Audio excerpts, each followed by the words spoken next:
Well, it's finally here, Maruti's newest mid-size SUV, and it's called the Victoris. The headlines are this: it's based on the Grand Vitara, but it will be sold through Maruti's arena dealerships, giving it a far wider reach. And let's be honest, its number one goal is to take on the Creta. It will share its powertrains with the Grand Vitara and includes the petrol 1.5 mild hybrid, the 1.5 strong hybrid, manuals, automatics, and yes, even the all-wheel drive version. There's also a CNG powertrain included as well. So what do we think of the design? Well, from the front, I think there are influences of the new e-Vitara. I particularly think though in the sort of blanked off top end and very little sort of intake space down here. There are actually functional aero vents that go through the bumper there. And well, these LEDs are quite striking, don't you think? They also include the LED headlamps, and the indicators are up there in the LEDs. This is not a connected light strip, it's just a bit of chrome. And well, this car also does have some accessories fitted to it, including these chrome and bronze pieces over here. In profile, you will see a clear resemblance to both the Brezza and the Grand Vitara with the overall shape and size of the thing. There is this black roof treatment which does look really nice, I think, with this new blue color paint. You'll also see these alloy wheels that are available in both dark grey and dual tone, and I think that spices up the look quite well as those dark black wheel arch claddings. This is perhaps my favorite angle of the new Victoris. It's got a nice sloping slammed roof, and this LED treatment is really something else. It's got these nice thick dots, and it's all very thinly and neatly included and integrated into it. Like the indicators, for example, are just these tiny bits over here, and it all falls together pretty sleekly, but it is also quite recognizable, as with the profile, as a Grand Vitara derivative. Now, Maruti says this is the first car in the segment with a powered gesture-operated tailgate. But once you open it up, you'll find a booth that's quite similar to what you find in the Grand Vitara. The strong hybrid version is the one we have here, and the floor is higher than usual to accommodate the batteries. And there is a split 60 folding rear seat in case you want to fold those down for some more space. But all things considered, with the strong hybrid, boot space is not as good as the standard version. Now in here, there's obviously a relation to the Grand Vitara, but they've done things appreciably differently for this car. There's a lot of new stuff in here.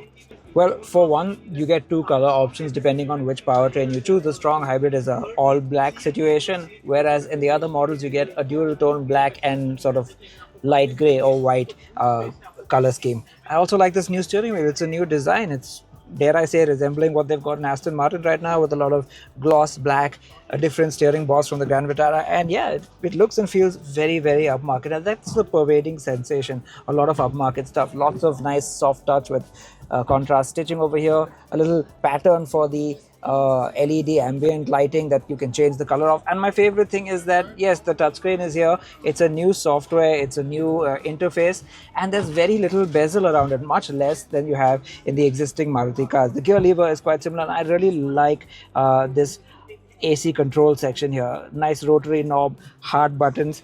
And yeah, this is the strong hybrid, so you have your EV drive modes and things like that over here.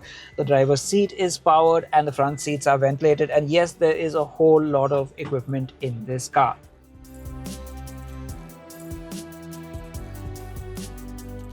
Also very new is that screen over there. Yes, the digital dials, and this time they are truly digital, very customizable, and the whole system can change based on drive modes or what you want to set it to.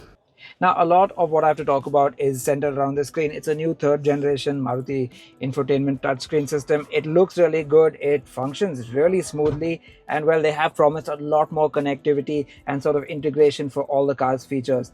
It does actually have apps this time around, loads of them to choose from and integrate with your smartphone, as well as connected car tech. You can operate from your smartwatch or your smartphone a lot of the car's functions. It's got a PM 2.5 filter and air purifier in it, and of course there's phone projection in the form of Apple CarPlay and Android Auto. Also new is Maruti's own integrated maps. If you use the car's integrated maps, they've got not just traffic alerts but also speed limit recognition, as well as speed camera locations. That's quite interesting, and I think overall the screen looks really nice. As you might imagine, it's not too different back here from the back seat of a Grand Vitara. Now this car is heavily accessorized, so I'm not sure about whether these leatherette upholstered seats are standard or not. But yeah, seat comfort is good. There's a lot of support, but space is just about average. It's not tremendous.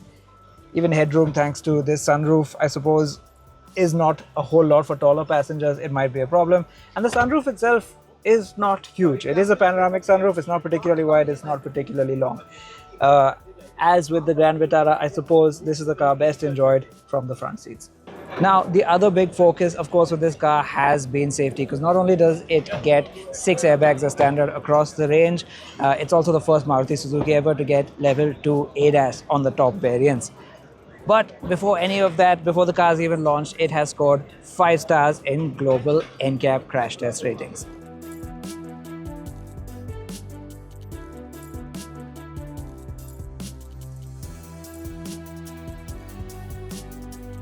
So what do we think about the Victoris? Is it going to be the SUV that really lets Maruti push up into Creta territory and take the mid-size SUV segment all for itself? Let us know what you think down in the comments. I personally love the way it looks and I'm quite excited to drive it very, very soon.